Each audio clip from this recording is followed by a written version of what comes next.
ज्यांना शौर्य पुरस्कार देऊन सन्मानित करण्यात आहोत असे श्री शौर्य पुरस्कार देऊन सन्मानित करणार आहोत असे श्री पवन माने सर पोलीस अंमलदार यांवरती उपस्थित ज्यांना शौर्य पुरस्कार देऊन या मंचावरती सन्मानित करणार आहोत असे सन्माननीय श्री निलेश भोरडे सर पोलीस हवालदार यांचंही जोरदार टाळ्यांनी आपण स्वागत करूयात। ज्यांच्या संकल्पनेतून या कार्यक्रमाचं आयोजन आणि नियोजन केलं असे संस्थेचे उपाध्यक्ष ॲडव्होकेट शार्दुलराव हे जोरदार टाळ्यांनी आपण स्वागत करूयात।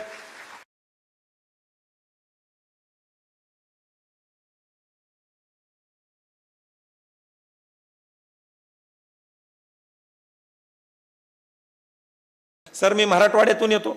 आमच्या आज मराठवाड्याची परिस्थिती आज अशी आहे की त्या मराठवाड्यामध्ये एका जातीच्या महाराजाला दुसऱ्या सप्त्याला बोलवलं जात नाही। दुसऱ्या जातीचा महाराज एखाद्या जातीच्या लोकांनी जर सप्ताह भरवला तो त्या ठिकाणी जात नाही। एका जातीचा माणूस दुसऱ्याच्या शेतात काम करायला जात नाही। दुसऱ्या जातीचा माणूस त्याच्या जातीचा जर त्या ठिकाणी किराणा मालाचा दुकानदार असेल तर त्याच्याकडे जातो आणि त्या सगळ्या गोष्टी करतो। इतक्या मोठ्या प्रमाणावरती जातीयवाद हा महाराष्ट्रामध्ये आणि आपल्या सगळ्या या मराठवाड्यामध्ये झालेला अत्यंत मोठ्या प्रमाणावरती दिसतो। आणि म्हणून या विद्यार्थ्यांना एक स्वतःचे विचार करता आले पाहिजेत। नुसतेच व्हॉट्सअप युनिव्हर्सिटीच्या माध्यमातून यांच्या जातीचा नेता उठला आणि त्यांनी काहीतरी सांगितलं म्हणून ही लोक लगेच पुढे निघाली आणि देश पेटवायला लागली, महाराष्ट्र पेटवायला लागली। अशा पद्धतीच्या घटना होऊ नयेत म्हणून जाणीवपूर्वक आजच्या युगामध्ये सुद्धा भारुड असेल, भजन असेल, पोवाडा असेल, वक्तृत्व असेल, निबंध असेल, त्याचबरोबर पथनाट्यासारख्या स्पर्धा असतील, एकल तबला वादन असेल, शास्त्रीय संगीत असेल, शास्त्रीय गायन असेल, अशा पद्धतीच्या स्पर्धा जाधवर करंडकच्या माध्यमातून आपण घ्यायला चालू केल्या।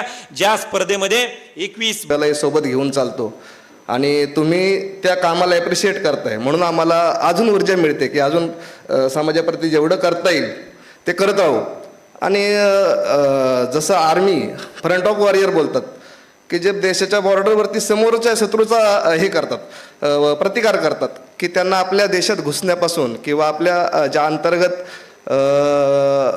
ज्या आपल्या देशवासियांवरती हल्ला करण्यापासून रोखतात, तसं आम्ही थोड्या प्रमाणात का होईना आपली अंतर्गत सुरक्षा पाहतो। जे टेररिस्ट असो, जे इंटरनल गुप्तप्रमाणे येणारे ज्या काही 8व्या शौर्य पुरस्कारासाठी आमच्या नरे पोलीस स्टेशनकडून 1 अधिकारी व 4 अंमलदार यांना निमंत्रित केलं, त्याबद्दल मी सर्वप्रथम त्यांचे आभार व्यक्त करतो। या समाजामध्ये राहताना थोडंसं सगळ्या गोष्टींकडे जाणीवपूर्वक आणि व्यवस्थित बघा काय चाललेलं आहे आणि काय नाही आहे। आणि त्याच्यानंतर मी जाधवर सरांचे आभार मानतो की त्यांनी आम्हाला इथे बोलवलं आणि आमचा सत्कार केला, त्याबद्दल मी त्यांचा आभारी आहे।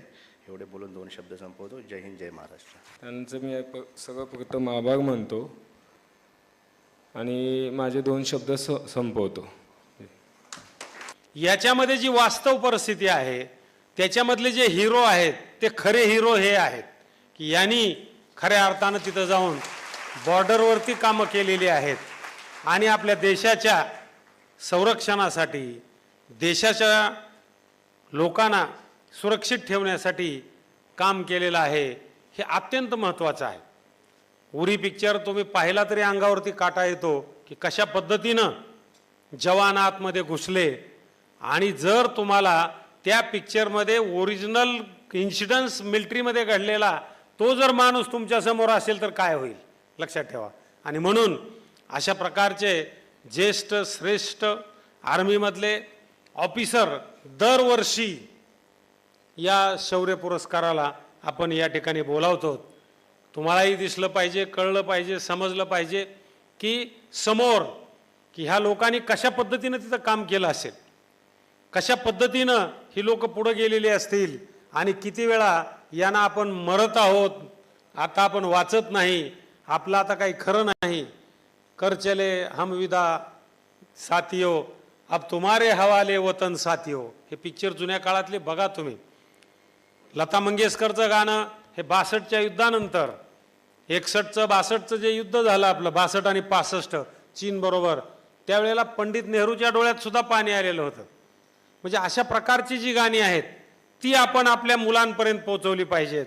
ती देशप्रेम खऱ्या अर्थानं त्यांच्यामध्ये जागृत होईल अशा प्रकारे आपण पुढे गेलं पाहिजे।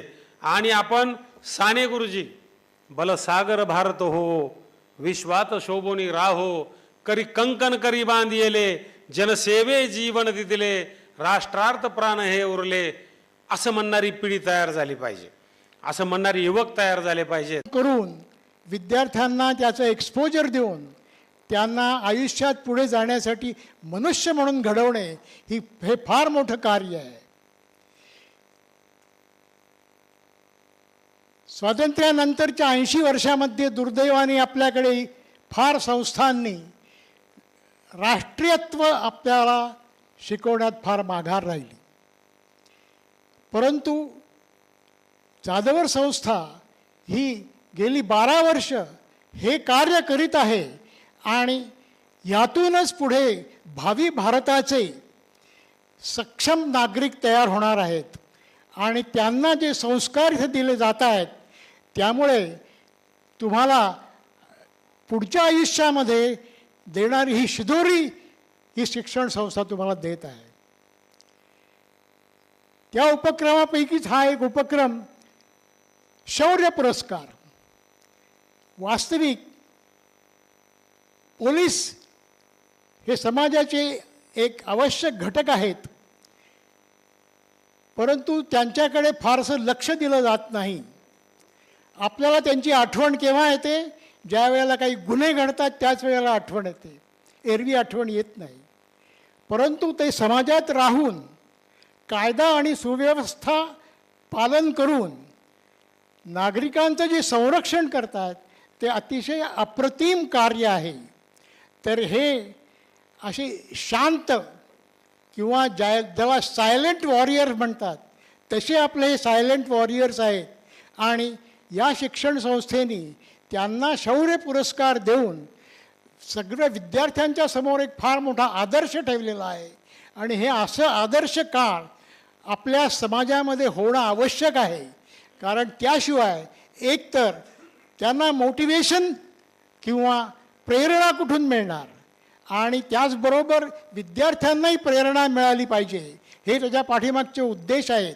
म्हणून शूरवीर तर हे आहेतच, परंतु त्यांच्यासारखं शौर्य आपणही निर्माण करावं म्हणून विद्यार्थ्यांना जी प्रेरणा मिळते ते कार्य संस्थेने चालवलेलं आहे. हे बघून खरोखरीच मला अभिमान वाटतो.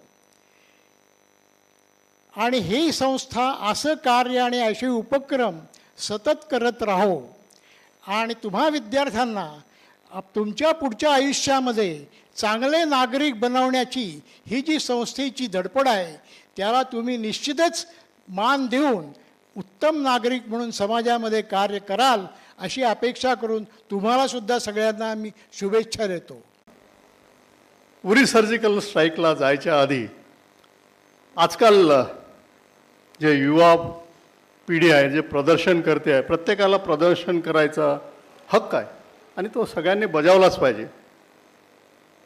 पण त्यामध्ये जर कोणी जसं शार्दूलजींनी सांगितलं की कोणी म्हणत असेल की भारत तेरे तुकडे होंगे, हे मंजूर नाही.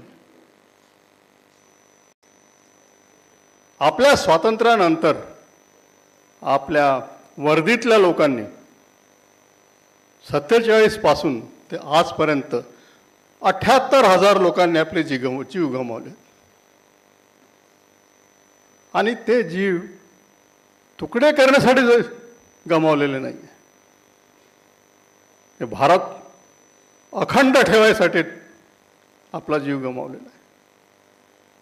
आणि जेव्हा 62च्या युद्धानंतर सगळे आपले जवान म्हणत होते की घर चले हम सदा जाने मन साथियो, अब तुम्हारे हवाले वतन साथियो, हा वतन एकत्रित संघटित आणि महाशक्ती बनवण्यासाठी तुमच्या हातात देत आणि त्यामुळे तुम्ही सगळं करा पण देशाला मजबूत करा. आणि आम्ही त्यांचा खात्मा केला. जवळपास 15-20 जवान पाकिस्तानचे जवान नाही म्हणाल पण त्यांचे सैनिक मारले आणि वापस येतो. संध्याकाळची वेळ होती. येता येता त्यांनी बघितलं पाकिस्तानाचे सैनिकांनी. आणि काय असतं की जेव्हा सिनियर ऑफिसर असतात ते आपल्याबरोबर रेडिओ सेट्स वगैरे घेऊन जातात आणि रेडिओ सेट्समध्ये काय असते एक अँटिना असते.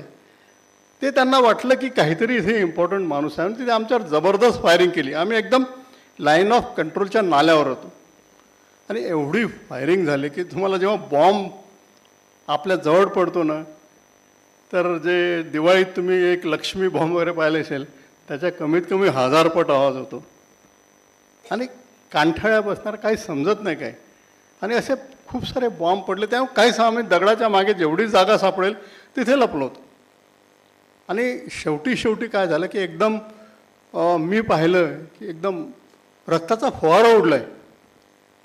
तर माझ्याजवळ 3-4 सैनिक होते, माझे जवान सगळे सिख होते, पंजाब रेजिमेंटले सगळे सिख होते.